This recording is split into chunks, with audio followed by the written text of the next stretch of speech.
کل قیامت کے دن ایک عورت 4 مردوں کو جہنم میں لے جائے گی۔ عرض کیا گیا وہ کیسے؟ فرمایا ایک عورت کو حکم ہوگا جہنم کا تو وہ عرض کرے گی مالک میرے باپ کو بلایا جائے۔ باپ کو بلایا جائے گا، یا اللہ یہ میرا باپ ہے، میں اس کی بیٹی، میری تربیت کا جوہر اس کے ہاتھ میں تھا، آج جن بدکاریوں اور گناہوں کے سبب جہنم میں جا رہی ہوں اس کا ذمہ دار یہ ہے۔ وہ باپ جس نے اپنے بیٹی کو سب کچھ دیا، اپنی اولاد کی تعلیم کے لیے اپنے پلاٹ بیچ دیے، جائیدادیں فروخت کر دی، نہیں دیا تو دین نہیں دیا، کل قیامت کے دن وہ اللہ کے حضور کیا جواب دے گا؟ ارشاد ہوگا اسے بھی پکڑو، اس کے باپ کو بھی پکڑو اور جہنم میں لے جاؤ۔ عرض کرے گی نہیں مالک میرے بھائی کو بلایا جائے۔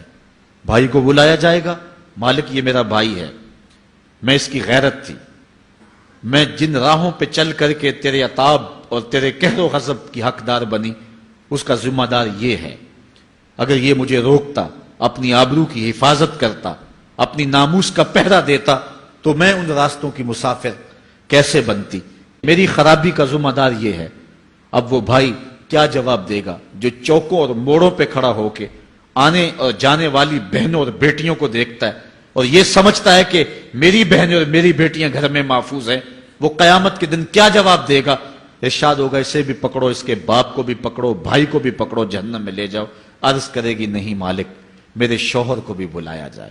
بلایا جائے گا، مالک یہ میرا شوہر ہے اور میں اس کی بیوی، میری تربیت کا جوہر ماں باپ کے بعد اس کے ہاتھ میں تھا اور اس کے پاس طلاق کی دھمکی ایسی چیز تھی، مجھے جو چاہتا منواتا اور جس انداز میں ڈھالنا چاہتا مجھے ڈھال لیتا، لیکن اس نے مجھے کبھی راہ حق کی طرف نہیں بلایا تھا۔ وہ شوہر کیا جواب دے گا جو خود اپنے دوستوں کو چائے پہ بلا کے اور اپنی بیوی کو سامنے برہنہ منہ بٹھا کے بعد میں اس کے حسن کی داد مانگتا ہو، بتاؤ بھابی کیسی ہے؟ تو وہ کیا جواب دے گا قیامت کے دن؟ ارشاد ہوگا اس کو بھی پکڑو، اس کے باپ کو بھی، اس کے شوہر کو بھی اور اس کے بھائی کو بھی جہنم میں لے جاؤ۔ عرض کرے گی نہیں مالک میرے بیٹے کو بھی بلایا جائے۔ بیٹے کو بلایا جائے گا، مالک یہ میرا بیٹا ہے، میں اس کی ماں ہوں، میرے سینے میں اس کے لیے تڑپتی ہوئی ممتا تو نے رکھی تھی، یہ روٹھ جاتا تو زندگی اجاڑ ہو جاتی، جو بھی چاہتا ضد کر کے منوا لیتا، مجھے کسی کے گھر کے برتن بھی مانجنے پڑے تو میں نے اس سے بھی گریز نہیں کیا، اس کی ہر فرمائش کو پورا کیا، اپنا زیور بیچ کے اس کی تعلیم مکمل کروائی۔ اگر یہ ضد کرتا کہ امی آپ نماز نہیں پڑھتی، میں آپ کے ہاتھ کا کھانا نہیں کھاؤں گا، امی آپ یہ عمل کیوں کرتی ہیں، یہ شریعت میں جائز نہیں ہے، تو میں جو ہے وہ کھانا نہیں کھاؤں گا، تو کیا میری ممتا مجبور نہ ہو جاتی؟ اس نے ساری زندگی کیا مجھے اس کے بارے میں کوئی کہا تھا، نیکی کی طرف بلایا تھا، بدی سے روکا تھا؟ جس بیٹے نے اپنی ماں سے ہر ضد پوری کروائی ہو تو اس نے صرف دین کے بارے میں کوئی ضد نہیں کی ہے، تو وہ کل قیامت کے دن کیا جواب ہوگا؟